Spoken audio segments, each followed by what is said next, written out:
At the United Nations, a silence fell across the room as a young African leader took the stage. His name? Ibrahim Traoré, president of Burkina Faso. In just a few months, Traoré has become a symbol of resistance, a man who speaks with courage, defies Western powers, and stands for his people without fear. But what happened at this UN meeting was different. It wasn't just another speech. It was a direct message, a warning, a challenge, not only to world leaders sitting in that hall, but especially to Israeli Prime Minister Benjamin Netanyahu. Traoré's words carried a weight that shook the assembly. Some leaders shifted uncomfortably in their seats, others stared in disbelief, and millions around the world began asking the same question. How can a young leader from West Africa dare to say this? This was not the voice of submission. This was the voice of defiance. The voice of a leader who represents a new generation, one that is no longer willing to bow down. And in this video, we will uncover exactly what Traoré said, why it shocked Netanyahu, and what this final warning means for the future of global politics. Stay with us because what you are about to hear might just change the way you see international power forever. To understand the power of Ibrahim Traoré's words at the United Nations, we must first look at the journey that brought him here. Unlike many world leaders who are groomed in politics from an early age, Traoré's path was very different. Born in 1988, he grew up in Burkina Faso, a country struggling with poverty, political instability, and foreign influence. He was not the son of a billionaire, nor the heir of a political dynasty. Instead, he came from humble beginnings, driven by discipline, courage, and a dream for his nation's independence. Traoré joined the military at a young age, where he quickly stood out not because of wealth or connections, but because of his bravery on the battlefield. While many politicians sat comfortably in offices, he was out in the deserts and villages of Burkina Faso, facing armed insurgents, protecting civilians, and leading from the front. His fellow soldiers respected him not just as a commander, but as a brother who shared their risks and sacrifices. But what made him truly different was his vision. Traoré saw that his country was not only under attack by terrorists, but also trapped by foreign interference, economic pressures, political manipulation, and the shadow of Western powers dictating how African nations should survive. For him, independence was not just about waving a flag. It was about breaking chains that kept Burkina Faso dependent and weak. At just 34 years old, he made history by becoming the youngest president in the world. But instead of behaving like a puppet of the West, he shocked everyone by rejecting old agreements, cutting ties with former colonial powers, and declaring that Burkina Faso would no longer bow to outsiders. This decision earned him enemies among powerful nations, but admiration among millions of Africans who saw him as a symbol of hope, strength, and dignity. And it was this bold spirit that he carried with him to the United Nations, a place where leaders often speak carefully, choosing words that will not upset the global balance. But Traoré is not like most leaders. He does not fear upsetting the powerful. He speaks for his people, for Africa, and for justice. And when he faced the world stage, his message was clear. The time of silence was over. When Ibrahim Traoré walked into the United Nations Hall, the atmosphere shifted. Unlike many leaders who appear nervous, diplomatic, or overly rehearsed, Traoré carried himself with the calm confidence of a soldier, someone who has already faced bullets and bloodshed, and therefore does not fear words or criticism.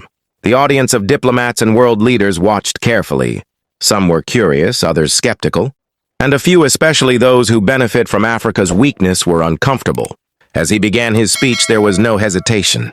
He did not start with long greetings or empty praises. Instead, his words were sharp, direct, and heavy with truth. He spoke about the suffering of Africa, how nations like Burkina Faso have been exploited for decades, their gold, resources, and even their sovereignty stolen under the cover of aid and partnerships. He told the world that Africa was awake now, and that the time of being controlled was over. But the speech did not stop at Africa's pain. Traoré turned his attention to global injustice, especially in the Middle East. He condemned the violence against Palestinians and criticized leaders who justify oppression in the name of security. And then came the moment that shocked the world.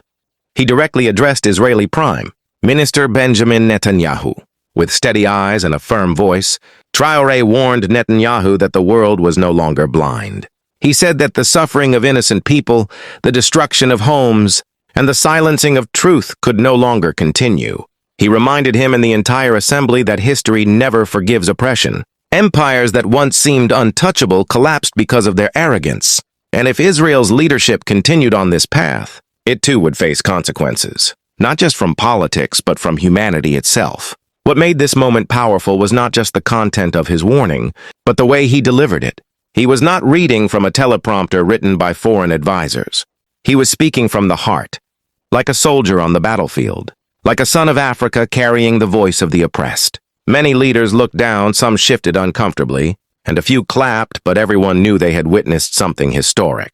For the first time, a young African leader had stood up at the UN, looked directly at a powerful figure, and delivered a fearless warning without fear of consequences.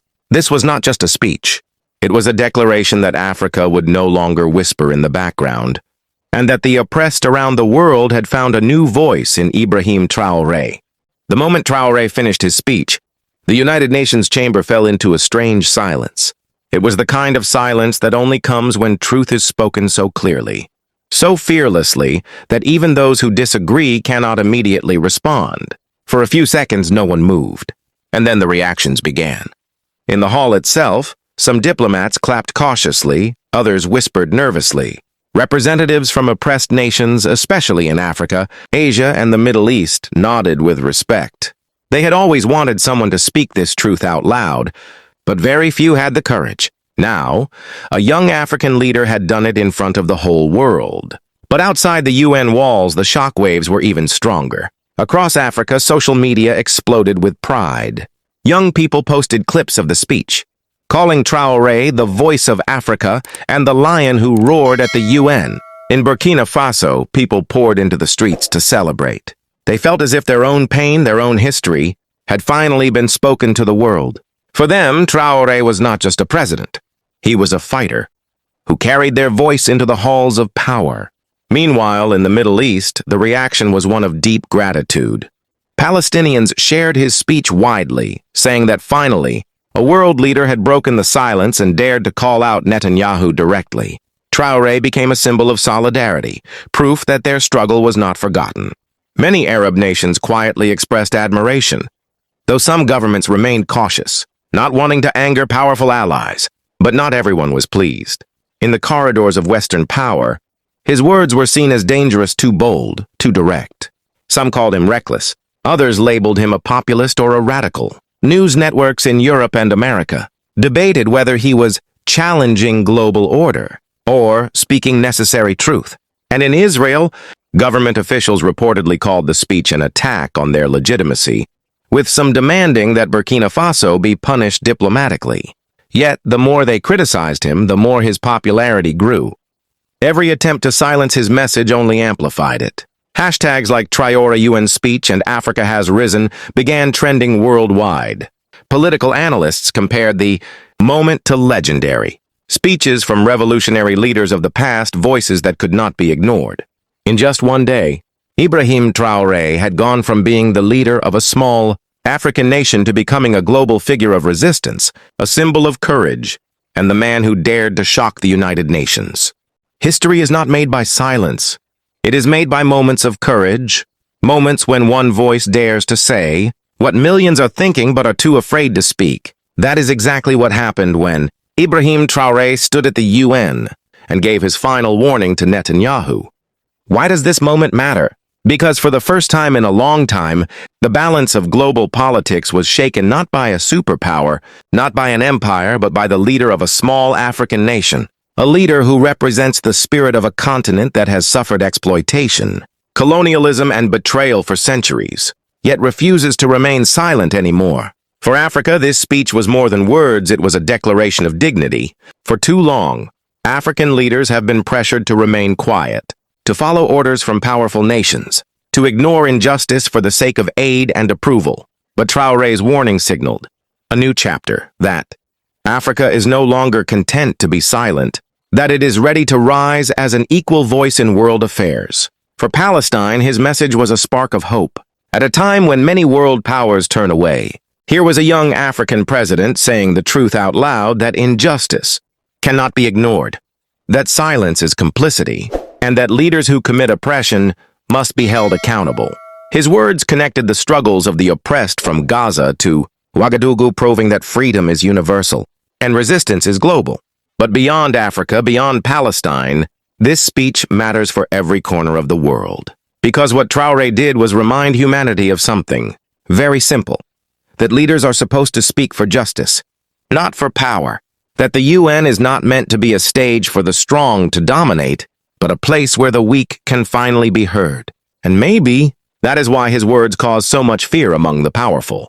Because truth once spoken cannot be erased. Because when one man dares to speak without fear, it inspires millions to ask, if he can stand up, why can't we? If he can speak the truth, why can't we demand it? Some experts are already calling this a turning point.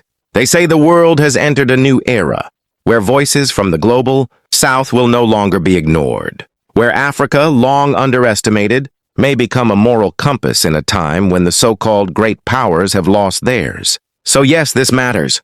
Not just for Burkina Faso, not just for Africa, not just for Palestine, but for the entire world. Because this was more than a speech. It was a warning that silence is ending, that the oppressed are finding their voice, and that the balance of power one way or another is beginning to shift. My friends, what we just witnessed is not just another political speech. It is not just another headline that will disappear tomorrow. What Traoré said at the UN is something that should live in our hearts, in our minds, and in our actions. Because when one man stands up and dares to speak truth to power, it becomes a challenge for all of us. The question is, will we remain silent or will we also raise our voices? Think about it. History has always been written by those who dared to speak, when others stayed quiet. Martin Luther King Jr. in America, Nelson Mandela in South Africa, Malcolm X, Patrice Lumumba. They were not afraid to confront injustice, even when it cost them everything. And today, we see Ibrahim Traoré stepping into that same line of history, reminding the world that courage has no nationality and truth has no borders. But courage is not only for leaders. It is for you, for me, for all of us. Because silence is the weapon of the oppressor. And every time we stay silent in the face of injustice, we give power to those who harm the weak. But every time we speak, every time we share the truth, every time we refuse to look away, we take back a piece of that power. This channel exists for that reason, to bring you the truths that many try to bury, to share the voices that shake the halls of power. And if you believe, like me, that the world deserves to hear these voices, then do not let this message end here. Spread it, share it, carry it forward. Subscribe so you don't miss the next story that the world tries to silence. Like this video so that it reaches more eyes and more hearts. And comment below, do you believe leaders like Traoré are opening a new chapter in global politics? Or will the powerful try to silence him like they silenced so many before? Remember this, history is not made by the silence of the majority, but by the courage of the few. Today, you witnessed courage. Tomorrow, it could be yours. This is Storis Unveiled. Thank you for standing with truth. And until next time, stay awake, stay strong, and never be silent.